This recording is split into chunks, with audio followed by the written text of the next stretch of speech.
خداوند یسوع المسیح ہمارے منجی یشوع مشیح کے عظیم اور جلیل اور قدوس نام میں آپ سب کی سلامتی ہو۔ نبیوں کی کہانی پروگرام کے ساتھ ہارون خان آپ کی خدمت میں حاضر ہے، اور ہم خداوند کے پاک کلام میں سے دوسرے سلاطین کی کتاب کو سیکھتے جا رہے ہیں۔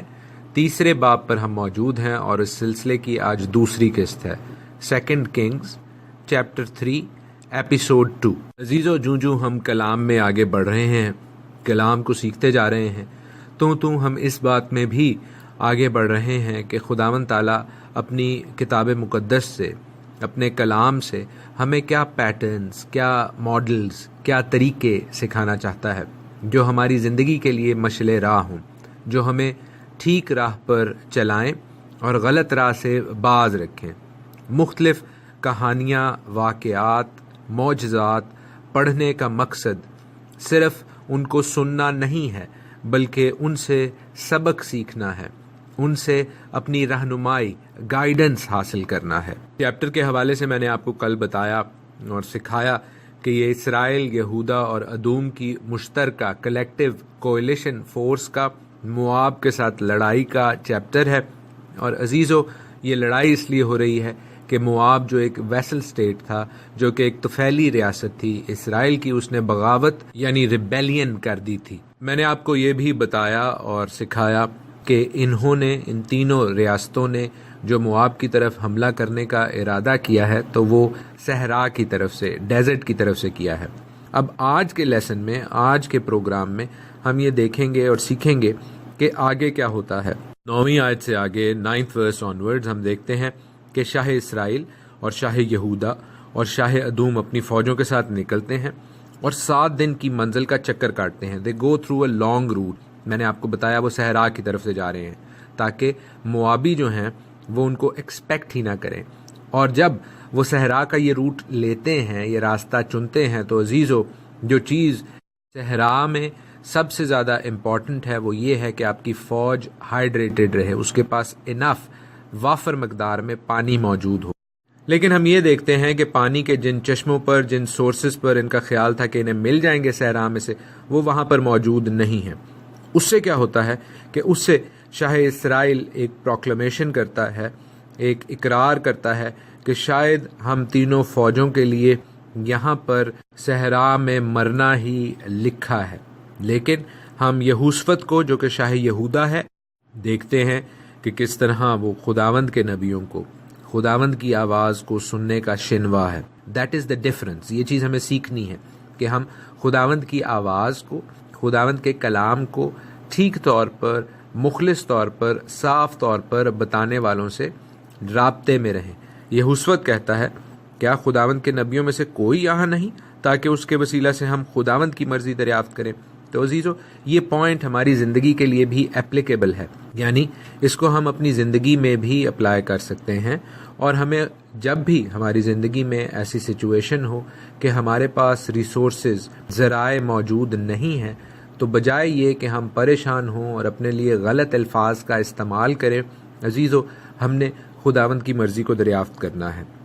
ہم کلام میں واپس جاتے ہیں اور اس بات کو دیکھتے ہیں آگے کہ شاہ اسرائیل کے خادم اسے بتاتے ہیں کہ الیشا بن صافت یہاں موجود ہے، جو ایلیا کے ہاتھ پر پانی ڈالا کرتا تھا، یعنی ایلیا کے ساتھ اس کی کلوز ایسوسیشن تھی۔ دیکھیں، اسرائیل میں نبیوں کی امپورٹنس، اہمیت اس لیے بھی زیادہ تھی کیونکہ یہودا کی سائڈ پر، جو یہودا اور بنیامین کا قبیلہ ہے، جو جنوبی سلطنت ہے، جو سدرن کنگڈم ہے، ان کے پاس خداوند کے کاہن موجود ہیں جو کہ افود کے ذریعے سے، اوریم اور تومیم کے ذریعے سے خداوند کی مرضی کو جان سکتے تھے۔